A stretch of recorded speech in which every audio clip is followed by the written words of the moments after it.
So hey guys, welcome back to another novel explanation of really immortal and I hope कि तुम लोग बहुत ही ज्यादा अच्छे और मजे में होगे। वीडियो में आगे बढ़ने से पहले तुम जानते हो तुम्हें क्या करना है। हाँ जी, यहाँ आई बटन में लिंक आ रहा होगा, पहले जाकर उसे देख लो अगर तुमने एपिसोड नहीं देखा है, और अगर देख लिया है तो बिना किसी देर के वीडियो को शुरू करते हैं। तो होमीज, जैसा कि हमने लास्ट पार्ट में देखा था जहाँ पर हमें इमॉर्टल ग्रेवयार्ड का सीन दिखाया जाता है, जहाँ पर एक ओल्ड मैन आता है जो कि 4 सेकंड इमॉर्टल क्लैन का ही एक एंसेस्टर होता है, और वो यहाँ पर बहुत लंबी चौड़ी हमें पास्ट के बारे में बताते हुए फाइनली खुद को सेक्रीफाइस करके अपने पूरे क्लैन पर लगे उस बैरियर को, जो कि एक नेट की तरह था, उन्हें पूरी तरीके से डिस्ट्रॉय कर देता है। जिससे हम देखते हैं कि अचानक से उस जायंट ट्री के नीचे बने होल से सारे के सारे 4 सेकंड इमॉर्टल क्लैन के मेंबर्स एक के बाद एक कीड़ों की तरह बाहर आते हैं, जिसके बाद वो सभी लोग उस जगह को घेर लेते हैं। इसी दौरान हम देखते हैं कि जैसे ही सारे मेंबर वहाँ पर आ जाते हैं, वो सभी लोग उस बड़े से जायंट ट्री के सामने झुक जाते हैं, और फिर उनमें से एक ओल्ड लेडी कहती है कि आखिरकार इतने सालों का जो इंतजार था वो आज यहाँ पर खत्म हुआ, और मैं उम्मीद करता हूँ कि उस क्यान फेंग के बच्चे को ऐसी दर्दनाक मौत देंगे कि उसे दफन करने के लिए भी कोई जगह नसीब नहीं होगी। अब यहाँ पर तुम्हारी तरह मैं भी बहुत ही ज्यादा सरप्राइज थी कि आखिर क्यान फेंग ने ऐसा क्या किया, लेकिन जैसा कि तुम्हें भी पता है कि क्यान फेंग एक नंबर का लुच्चा लफंगा और ठरकी है, सो नो डाउट इसने कोई ना कोई कांड जरूर किया होगा। So move to the story. हम देखते हैं कि इसी गहमा गहमी के बीच में 50 किलोमीटर के अराउंड में एक ओल्ड मैन भी था, जो कि उन्हीं में से एक था, और वो सभी से कहने लगता है कि मुझे वापस से हमारा 4 सेकंड इमॉर्टल क्लैन का जो अलायंस था वो वापस चाहिए। ये सुनते साथ ही हम देखते हैं कि वो सभी लोग हवा में आ जाते हैं और एक साथ एक ही आवाज में कहते हैं कि हाँ, उन सभी को जान से मार डालो। ओ भाई, अब इसके बाद हम देखते हैं कि जो दहाड़ ये लोग मारते हैं ना, यहाँ से दूर कहीं माउंट सुजाकू के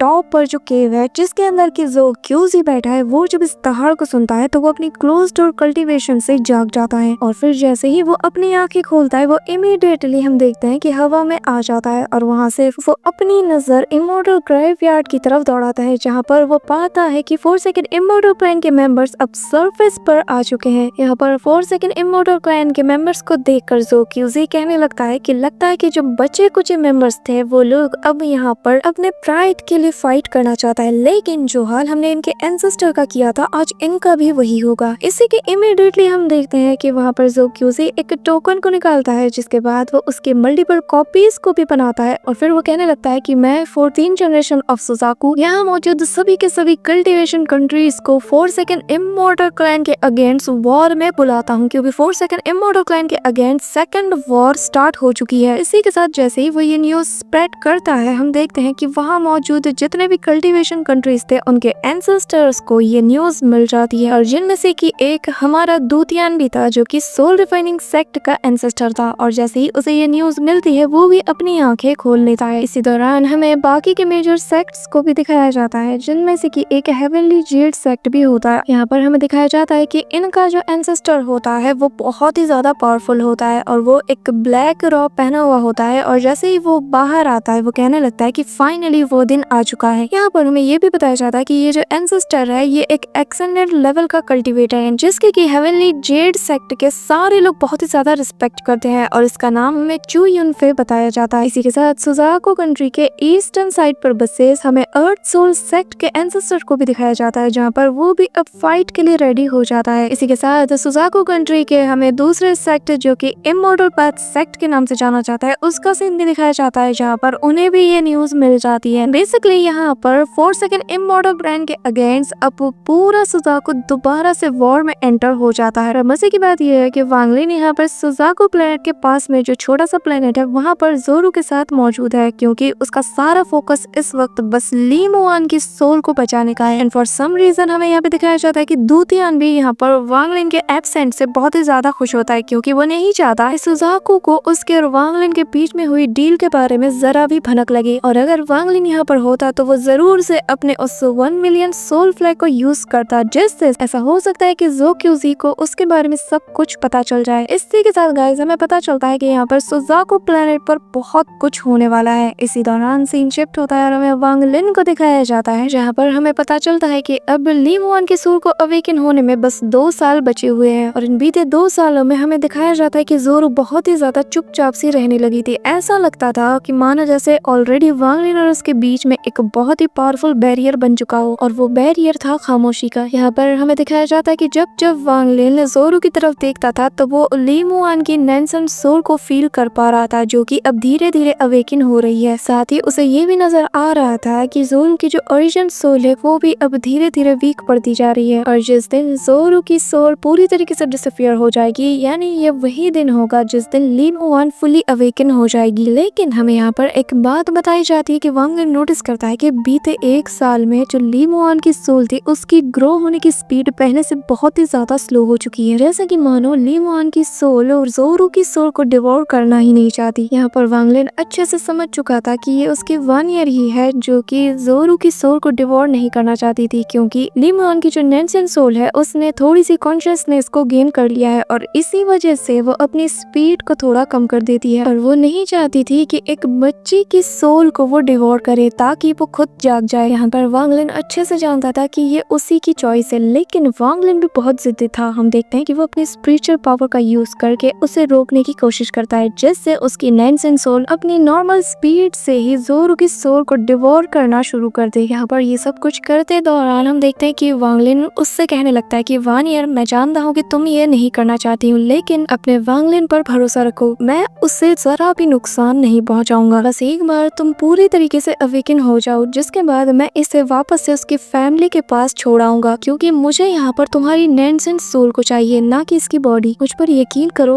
और ये तुम्हारे वांग लिन का तुमसे वादा है। लेकिन इसके अगले ही पल हमें पता चलता है कि असल में वांग लिन ने बानियर से झूठ कहा था, क्योंकि वो सेम टाइम पे 2 लोगों को तो नहीं बचा सकता था, और ये बात वो भी अच्छे से जानता था। अगर वो जोरू की सोल को पहले ही बाहर निकाल ले तो जो डेथ ऑरा उसके आसपास फील होगा ना, वो कहीं ली मुआन की सोल को हार्म ना कर दे, और कहीं ऐसा ना हो कि जैसे ही जोरू की सोल को मैं बाहर निकालूं उसके अगले ही पल कहीं ली मुआन की सोल बुरी तरीके से शैटर्ड ना हो जाए। इसी दौरान वांग लिन के माइंड में एक सेकंड थॉट ये भी आता है कि अगर मान लो ये सारे रिस्क ना भी हो, लेकिन जैसे ही मैं जोरू की सोल को उसके बॉडी से बाहर निकालूंगा तो मुझे डर है कि जो 1 ईयर की सोल है जो कि अभी फुल्ली अवेकन नहीं हुई है, वो कहीं हेवन के सामने एक्सपोज ना हो जाए, क्योंकि उसकी सोल अभी फुल्ली अवेकन नहीं हुई है। तो मुझे ये लगता है कि शायद हेवन के लॉस फिर भी उसे इफेक्ट कर देंगे। और फिर वांग लिन बहुत ही अफसोस के साथ कहता है कि काश जैसा मैंने प्लान किया था सब कुछ वैसा ही होता, क्योंकि मेरे ओरिजिनल प्लान के मुताबिक 1 ईयर की सोल को उस बेबी के साथ फ्यूज हो जाना चाहिए था, जिससे 1 ईयर की सोल इस बेबी के बॉडी से ही बिलोंग करती, और जिससे कि हेवन के लॉस भी इसे इफेक्ट नहीं कर पाते। लेकिन यहाँ पर पूरी की पूरी सिचुएशन ही चेंज हो चुकी है। मैंने जैसा प्लान किया था सब कुछ उसके उल्टा ही हो रहा है, और अब बस मेरे पास एक ही ऑप्शन है कि मैं 1 ईयर की सोल को जोरू की सोल को इजीली डिवोर करने दूं, ना चाहते हुए भी मुझे जोरू को सैक्रिफाइस करना ही होगा। यहाँ पर हमें दिखाया जाता है कि ये जो सिचुएशन थी और ये जो क्रूअल फैसला अभी वांग लिन ने लिया है, ये उसके लिए भी बहुत ही ज्यादा मुश्किल था, क्योंकि जोरू उसकी नजरों के सामने पली बड़ी थी। हाउएवर वांग लिन वो बीस्ट है जिसने कि 500 सालों तक कल्टीवेशन किया है, और बीते 4 सालों में जो कुछ हुआ ना, उससे उसका दिल बिल्कुल स्टील की तरह हार्ड हो चुका है। यहाँ पर इन्हीं सारे ख्यालों के बीच वांग लिन जोरू की तरफ देखता है, जो कि एक चट्टान के पास खड़ी होती है, और वो कुछ नहीं कहती, बस वहाँ पर खड़ी होकर चुपचाप वांग लिन की तरफ ही देख रही होती है। इसी दौरान वांग लिन जोरू से अपने मन में कहता है कि जोरू, मैं तुम्हारे इस काइंडनेस को कभी भी नहीं भूलूंगा, और चिंता मत करो, मैं इस बात की गारंटी देता हूँ कि तुम्हारी फैमिली के आने वाले 10 जनरेशन पूरे चू पर राज करेंगे। हालांकि हमें ये दिखाया जाता है कि वांग लिन यहाँ पर ये सारी बातें अपने मन में तो कहता है, पर जोरू का रिएक्शन देखकर ऐसा लगता है कि जैसे उसने ये सब सुन लिया हो, जिस वजह से हमें दिखाया जाता है कि जोरू यहाँ पर बहुत बुरी तरीके से सहम जाती है, यहाँ तक कि वो डर के मारे कांपने लगती है। उसकी आंखों से आंसू तक छलक जाते हैं, लेकिन उसके चेहरे पर एक बहुत ही बड़ी और प्यारी स्माइल होती है। इसी के साथ हमें दिखाया जाता है कि बचे हुए 2 साल भी धीरे धीरे गुजर जाता है, और वो दिन जब हेवन के मैसेंजर्स वापस से 1 ईयर की सोल को लेने आएंगे, वो दिन अब पहले से बहुत ही ज्यादा करीब आ चुका है। यहाँ पर हमें यह भी दिखाया जाता है कि वांग लिन जब से इस प्लेनेट पर आया है, उसे सुजाको में क्या चल रहा है इसके बारे में कुछ भी नहीं पता। कह सकते हैं कि इस वक्त सुजाको में बहुत ही ज्यादा खून खराबा हो रहा होगा, जिससे कि वांग लिन पूरी तरीके से अनजान है। साथ ही हमें यह भी बताया जाता है कि जो 4 सेकंड इमॉर्टल क्लैन वाले हैं, उनकी पावर बहुत ही ज्यादा इंक्रीज हो चुकी है, और कह सकते हैं कि वो लोग सुजाको को नेक टू नेक टक्कर दे रहे हैं। लेकिन इन्हीं सब गहमा गहमी के बीच एक न्यूज जो आग की तरह पूरे प्लेनेट पर फैल रही थी, वो ये सुजाको को अपने ही मेजर सेक्ट के लोगों से धोखा मिला है। इसी के साथ हमें प्लेनेट सुजाको का सीन दिखाया जाता है, जहाँ पर हम देखते हैं कि जो बहुत से मेजर सेक्ट्स थे, उनके कुछ कुछ एंसेस्टर, कुछ कल्टीवेटर, सभी लोग मिलकर सुजाकू प्लेनेट के रूलर यानी कि ज़ो क्योजी को धोखा दे देते हैं और उसका साथ छोड़ देते हैं। और इसी वजह से ज़ो क्योजी को बैटल के दौरान काफी बार रिट्रीट भी करना पड़ा है क्योंकि उसके अपने लोग ही उसे छोड़ कर जा रहे थे। इसी के साथ हमें एक और रूमर के बारे में बताया जाता है जो कि फोर्सेकन इमॉर्टल क्लैन से रिलेटेड है, जहाँ पर हमें बताया जाता है कि हजारों साल पहले फोर्सेकन इमॉर्टल क्लैन के पास एक ऐसी टेक्निक हुआ करती थी जिसके अकॉर्डिंग ये लोग हजारों की तादाद में अपने क्लैन मेंबर्स को वहाँ पर सेक्रीफाइस करके किसी एक क्लैन मेंबर को कल्टीवेटर के रूप में ट्रांसफॉर्म कर देते थे। और इन बीते हजारों सालों में उन लोगों ने 9 ऐसे लोग को तैयार कर लिया था जिनकी बॉडी की फोर्सेकन इमॉर्टल क्लैन की तरह ली थी, जिससे जो रिस्ट्रिक्शन यहाँ पर इन लोगों पर लगे थे वो अब इनकी नई बॉडी पर नहीं लगती और ये लोग यहाँ पर सरफेस पे आकर जो वेरियस सेक्ट थे उन्हें जाकर ज्वाइन कर लेते हैं। और ऐसा कहने में कोई भी दो राय नहीं होनी चाहिए कि फोर्सेकन इमॉर्टल के लिए ये मूव किसी ट्रम्प कार्ड से कम नहीं था। यहाँ पर इन्हीं लोगों के बीच वॉर चल रही होती है कि इसी के साथ सीन शिफ्ट होता है और हमें वांग लिन को दिखाया जाता है, जहाँ पर हमें ये बताया जाता है कि अब 3 महीने ही बस बचे हैं जब फाइनली हेवन के मैसेंजर्स यहाँ पर ली मुआन की सोल को लेने के लिए आ जाएंगे। इसी के साथ हमें यहाँ पर बताया जाता है कि बीते 1 सालों में ज़ोरू ने एक लफ्ज भी नहीं कहा था और वो मेजॉरिटी ऑफ द डे बस सोती ही रहती है। वो पहले से काफी ज्यादा शांत हो चुकी है। यहाँ पर इसी दौरान हम लिटिल वर्ल्ड को भी देखते हैं जो कि ज़ोरू के पास ही हमेशा बैठा रहता था और उसकी आंखों में सैडनेस साफ नजर आता था क्योंकि वो लड़की जो कि बचपन से उससे यहाँ से वहाँ दौड़ाया करती थी अब पूरी तरीके से शांत हो चुकी है। यहाँ पर हमें लिटिल वॉयलेट को भी दिखाया जाता है जिसे कि यहाँ पर कुछ भी समझ नहीं आता, वो बस कंफ्यूजन के साथ लिटिल वर्ल्ड और ज़ोरू की तरफ देखता रहता था। यहाँ पर हमें ये भी बताया जाता है कि वांग लिन अपनी डिवाइन सेंसेस को हमेशा ज़ोरू पर रखता था ताकि वो ली मुआन की नेंसन सोल से मिलने वाली हर एक छोटी बड़ी अपडेट से वाकिफ रहे। यहाँ पर वांग लिन भी अच्छे से जानता था कि हेवन का मैसेंजर किसी भी मोमेंट आ सकता है, इसलिए वो अपनी बॉडी को और अपनी पूरी कंडीशन को हमेशा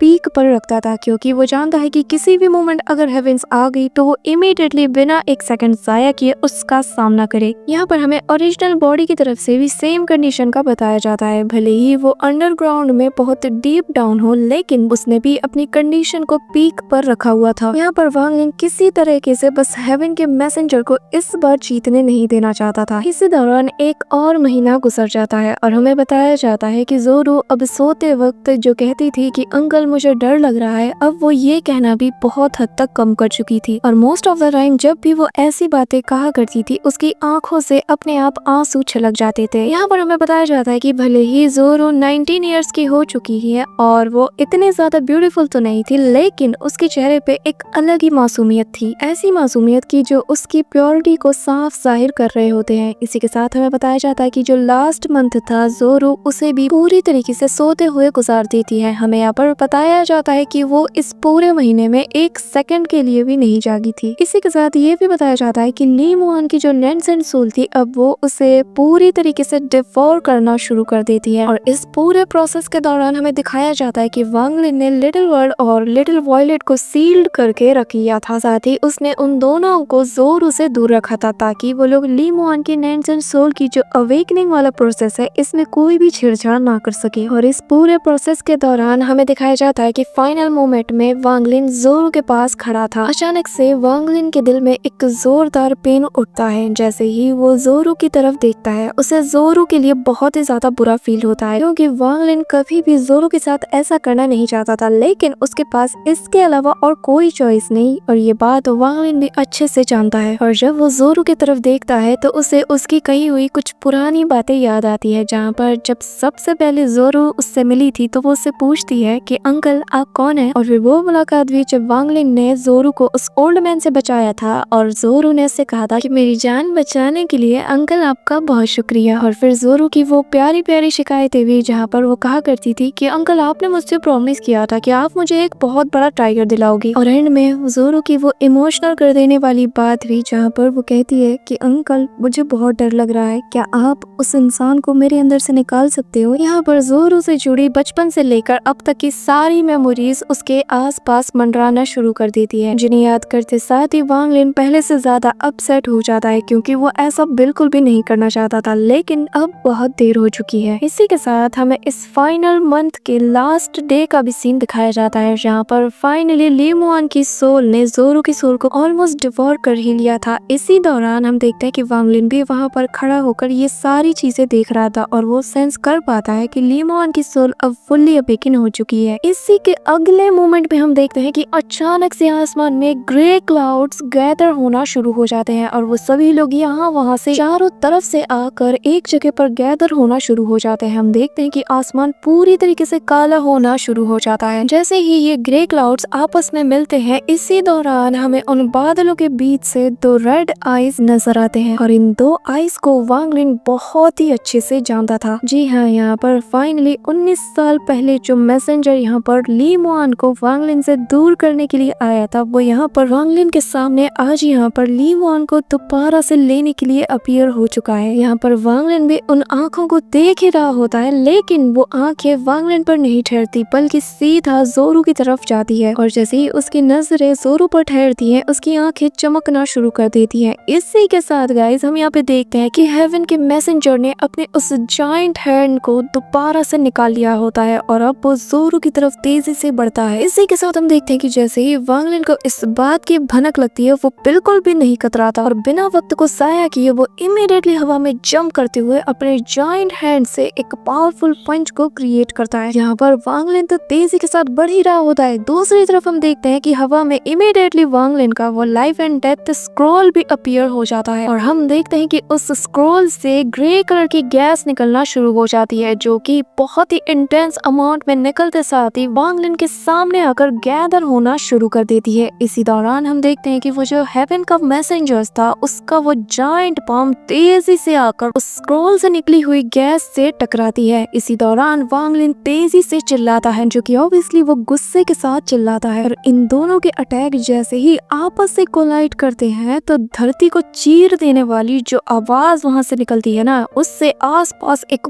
बहुत बड़ा धमाका होता है। एंड गाइस ट्रस्ट मी, जो 30 मई को रिलीज होने वाली है ना रेनेगेड इमॉर्टल की ये मूवी, मैं इसके लिए बहुत ज्यादा एक्साइटेड हूँ और इस फाइट में जितने भी क्लिप्स यूज किए हैं वो मोस्टली इस मूवी के ट्रेलर से ही रिलेटेड है तो तुम देखकर ही पता लगा सकते हो कि क्या होने वाला है। तो फटाफट से चैनल को सब्सक्राइब कर लो और बेल आइकन को ऑल पर सेट करो ताकि मूवी से तुम अपडेटेड रहो। So move to the story. हम देखते हैं कि जैसे ही उन दोनों के अटैक आपस में कोलाइड करते हैं ना तो आसपास की चीजें तो डिस्ट्रॉय हो ही जाती है लेकिन उसके पावर के इम्पैक्ट से वांग लिन का वो लाइफ एंड डेथ स्क्रॉल और उस मैसेंजर का वो जायंट हैंड दोनों ही 2 कदम पीछे हिल जाते हैं। इसी के साथ हमें वांग लिन का लुक दिखाया जाता है जिसकी नजरों में बहुत ही ज्यादा किलिंग इंटेंट नजर आता है। वांग लिन यहाँ पर बहुत ही ज्यादा गुस्से के साथ एक और बार अटैक करने के लिए रेडी हो जाता है। इसी दौरान हम देखते हैं कि जमीन को फाड़ते हुए वांग लिन की वो ओरिजिनल बॉडी भी वहां पर आ जाती है और वो तेजी के साथ उस हेवनली मैसेंजर के उस जायंट हैंड पर एक जोर का अटैक करने के लिए आगे बढ़ती है और फिर वो उस हैंड को एक जोरदार पंच जाके जड़ देती है जिससे वहां पर एक जोर का धमाका होता है। इसी के साथ नेक्स्ट सीन में हम वांग लिन को देखते हैं जिसकी आंखों में बिजली चमक रही होती है और वो बहुत ही डीप वॉइस के साथ कहता है कि इस बार मैं तुम्हें ली मुआन की सोल को मुझसे दूर ले जाने नहीं दूंगा। तो that's it for today guys. I know कि वीडियो बहुत ही गंदी जगह पे एंड हुआ है लेकिन 2 दिन बाद फुल मूवी भी आ रही है तो इसके लिए थोड़ा सा वेट करना जरूरी है क्योंकि मैं सब कुछ एक वीडियो में तो कवर नहीं कर सकती ना। तो वीडियो अच्छी लगी हो तो लाइक करना, चैनल पे नए हो तो सब्सक्राइब करना और अगर चाहो तो तुम लोग मुझे इंस्टाग्राम पे भी फॉलो कर सकते हो, लिंक इन बिलो। तो मिलते हैं नेक्स्ट वीडियो में, तब तक के लिए बाय।